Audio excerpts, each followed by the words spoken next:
Masculinidades y perspectivas de género en salud hasta donde el cuerpo aguante. Género, cuerpo y salud masculina.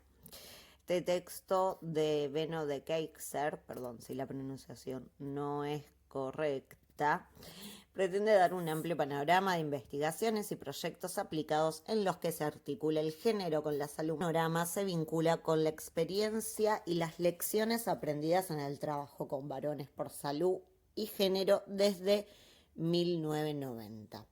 El trabajo luego cierra presentando algunos retos y dilemas en este tipo de trabajo y con una amplia bibliografía sobre el tema.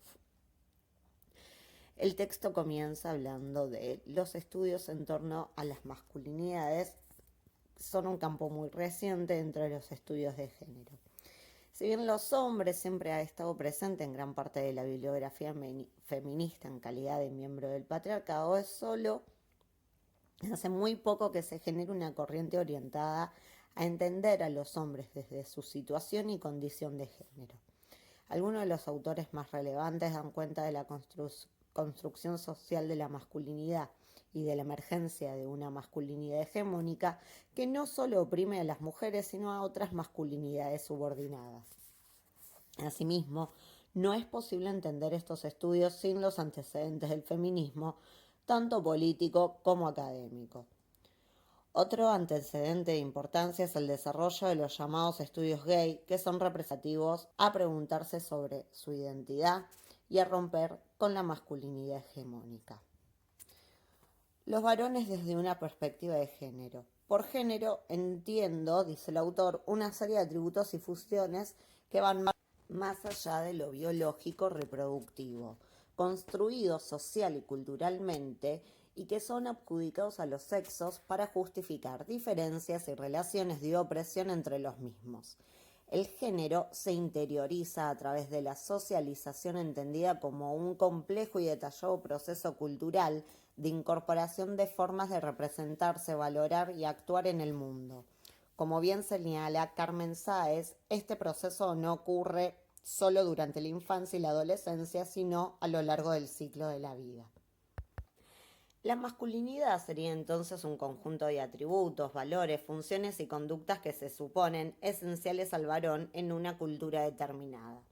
Con sus variantes nacionales podemos considerar que en nuestros países existe una forma hegemónica de socializar a los hombres que está cultural e históricamente construida y que tiene sus variaciones por clase o por etnia, pero que sirve siempre de referente incluso a las formas de socialización alternativas o marginales.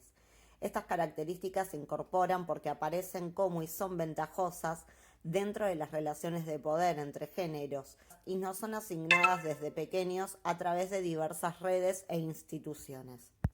Consideramos que es importante hablar de masculinidad en plural, es decir, hablar de masculinidades. Las relaciones de género son cambiantes en el tiempo y recientemente parecen estarse transformando con mayor rapidez. En otra parte, he señalado las importantes transiciones que se dan en nuestros países, dice el autor, sobre todo refiriéndose a América Latina, los cuales provocan, continúa, y a veces proviene de cambios en las relaciones de género. Algunos de estos cambios son el acelerado proceso de urbanización, cambios en la infraestructura económica con la incorporación de las mujeres a la fuerza laboral, del poder adquisitivo, impulsando a más miembros de la familia a trabajar por un salario, muchos de ellos mujeres, la creciente migración interna y a otros países, cambios en la organización familiar, las tendencias a relaciones de género de mayor equidad en campos cada vez más diversificados como son la educación y la política. Vista desde la perspectiva de género, la relación entre trabajo y cuidado de la salud es abiertamente contradictoria por diversas razones. Una razón importante tiene que ver con la centralidad del trabajo en la construcción de la identidad masculina. El hombre tiende a amalgamarse con su profesión u ocupación. Esto se refuerza con el rol de proveedor que históricamente ha jugado en la familia. El cuerpo es vivido como instrumento, hombres aparecemos, dice el autor, sobre todo en nuestra modalidad de mano de obra en los sistemas de seguridad social, en los cuales se da una tensa lucha en torno a la certificación de enfermedades y accidentes laborales. y penosas negociaciones en torno a días de incapacidad o pensión. El hombre como trabajador está muy claramente representado en los esquemas de valoración del porcentaje de pérdida de capacidad laboral cuando pierde algún miembro de su cuerpo. Los hombres hablamos de el cuerpo y no de mi cuerpo, como si fuésemos tan solo ocupantes del penthouse, cabeza de ese instrumento.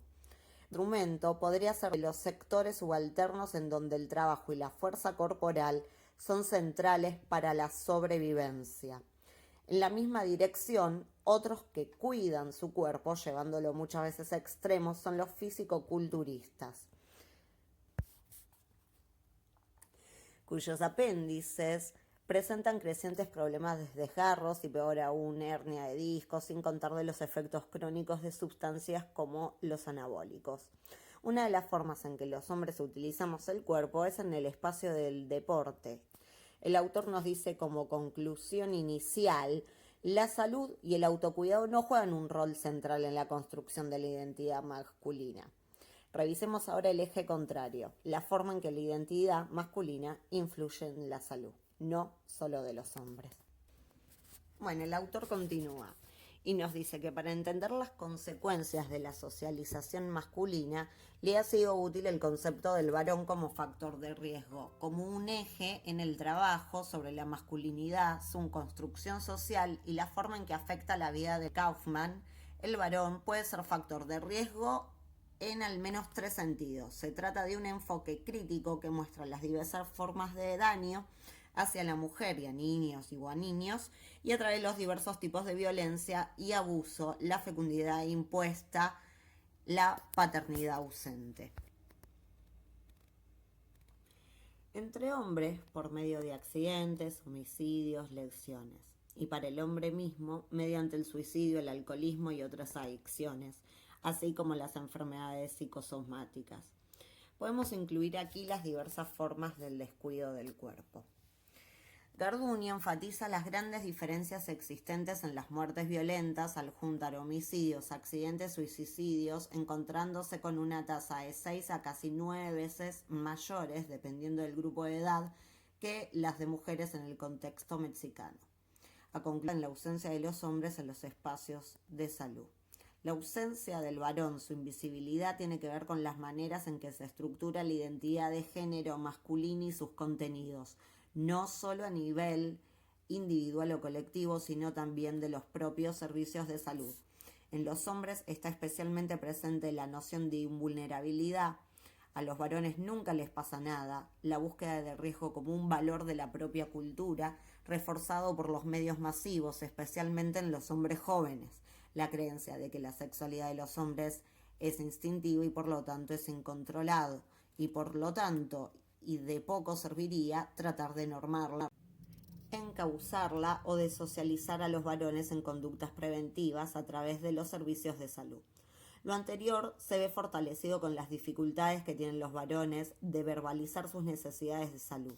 Los hombres en general no hablan de sus problemas de salud, porque constituiría una demostración de debilidad.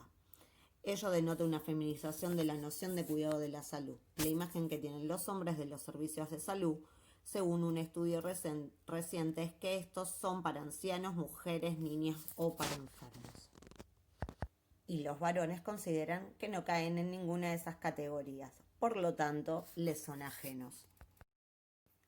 Esta dificultad de verbalizar necesidades se articula con la esfera emotiva de los hombres. Aparte y producto de los procesos de socialización, existe una dimensión que subyace a las representaciones y prácticas de los varones en la sexualidad, la reproducción y la paternidad. Me refiero a la dimensión de la salud mental, de la subjetividad o emotividad masculina. La construcción de la masculinidad no trata solo de la generación de representaciones y prácticas, sino también de una serie de presiones y límites en ciertas manifestaciones de la emotividad, sobre todo relativas al miedo, la tristeza hasta la ternura. La falta de inteligencia emocional se encuentra frecuentemente como trasfondo de las adicciones y de las violencias, con su consecuente impacto negativo en la reproducción, la sexualidad y las relaciones y economía familiar. Asistimos así a una suerte de cosecha tardía de problemas generados durante los procesos tempranos de socialización. Víctor Seiler tiene una mirada especialmente aguda en torno a estos conflictos en la emotividad en sujetos históricamente autoconsiderados como razonables. El tema de la violencia es uno de los centrales en la relación entre masculinidad y salud, por las enormes consecuencias que la violencia tiene sobre la salud tanto de hombres como de mujeres. La perspectiva de la construcción social de la masculinidad ofrece nuevas interpretaciones de este fenómeno construidas a partir de las expectativas de autoridad y de servicio por parte de las mujeres y de los mecanismos tanto groseros como sutiles del poder masculino en el ámbito doméstico.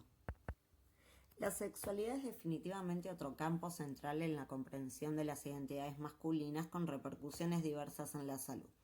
Varios estudios en diferentes países dan luz acerca de la enorme diversidad sexuales de los hombres y las formas en que tienden a estar siempre por el eje del poder. No existe campo más trabajado con relación a la participación de los hombres que el de la salud reproductiva. Esta es la problemática, junto con la violencia doméstica, que mayor apoyo internacional y gubernamental ha recibido, en gran parte por la influencia de las conferencias internacionales del Cairo y Beijing, donde se han tomado acuerdos específicos que llaman a una participación de los varones en la esfera de la reproducción y la crianza. Sin embargo, esto contrasta con la ausencia de los hombres en los estudios de la reproducción. Diversos estudios y análisis y conferencias coinciden en anotar esta ausencia histórica de los varones en todo tipo de reflexiones, investigaciones o publicaciones en el campo de la demografía cuando se refiere a la fertilidad y la planificación. Todo el fenómeno reproductivo, como ocurre en el terreno de la salud, está construido en torno a la mujer. Estas limitaciones teóricas, junto con la negación empírica de la presencia e influencia de los varones, reflejan el contexto social e intelectual del desarrollo de la demografía y programas al respecto. De la reproducción a la paternidad y la crianza. Es importante trabajar la conexión entre reproducción y paternidad, ya que para los varones la paternidad se constituye en la principal y a veces única objetivación de su participación en el campo de la reproducción.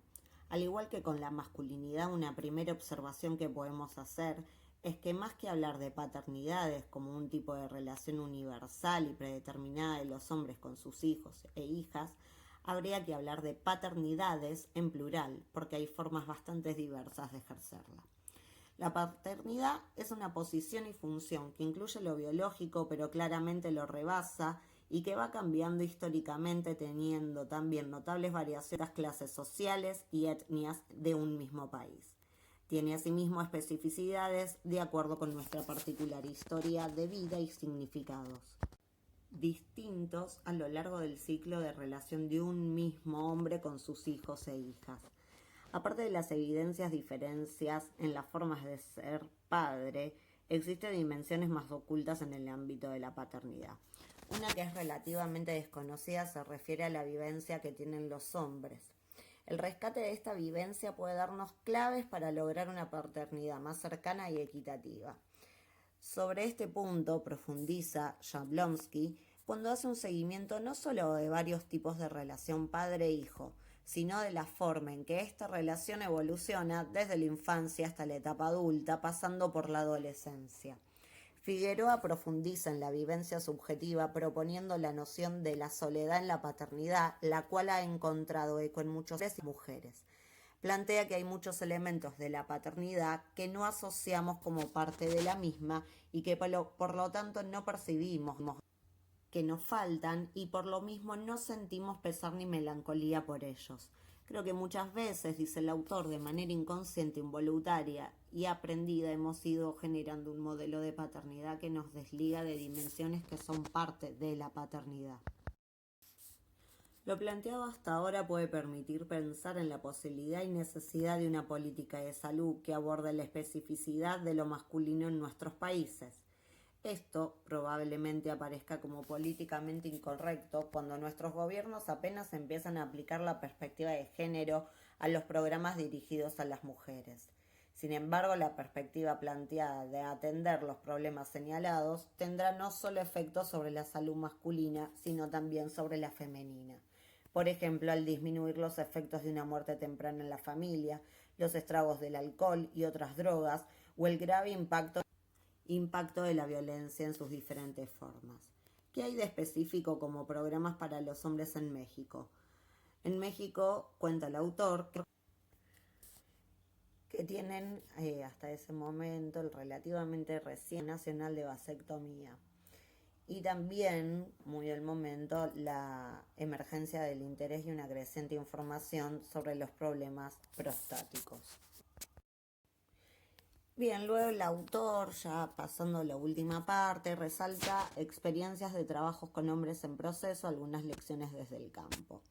Y resalta, probablemente el trabajo más interesante se está dando desde la órbita de las organizaciones civiles, que a pesar de contar con una cobertura y recursos menores, alcanzan a desarrollar programas innovadores aplicados con los sectores poblacionales con los que tienen influencia. Con creciente frecuencia se está hablando en el contexto latinoamericano de la nueva masculinidad, la nueva paternidad o peor aún del masculinismo. Y habla también de que otro nivel de cambio esperable estaría dado por el legislativo. Dicen que avanza en el continente las leyes que hacen que los hombres sean responsables económicamente de sus hijos abandonados, pero que también existe otro ámbito donde el avance es más fácil y que tiene que ver con la presencia del padre y que tiene que ver más con eso que con su ausencia. Por ejemplo, la licencia de paternidad. Bueno, por último, el autor plantea dilemas y retos en el trabajo con varones. Se hace diferentes preguntas que tienen que ver con qué hombres convoca, si hay diferentes tipos de varones por su pregunta también, temas de ganancia o pérdidas ante la equidad entre hombres y mujeres, también cuestiones que tienen que ver con la pedagogía de género, avances, lo pone en estos términos, ¿no? Los dilemas y retos. Y así concluye el trabajo con estas preguntas a responder a futuro. Bueno, espero que hayan disfrutado la presentación de este texto. Bien, este texto de Benno de Keyser, todavía estoy en duda si lo pronuncio bien, pero bueno, es un médico general con maestría en antropología social y doctorado en salud mental comunitaria, miembro fundador de Salud y Género y docente en psicología comunitaria. Bueno, estamos hablando a lo largo del trabajo y del profesional que escribe del país de México, para contextualizar un poquito más aquí sobre el final. Y bueno, acá la alumna encargada de la presentación, si bien profundizó en algunas cuestiones que no tenía idea, más que nada al respecto de los estudios específicos en México y los conceptos, todavía, bueno, le hace un poquito de ruido la cuestión tan binaria en cómo aplica la perspectiva de género para hablar de masculinidades, como que encuentra algunas contradicciones.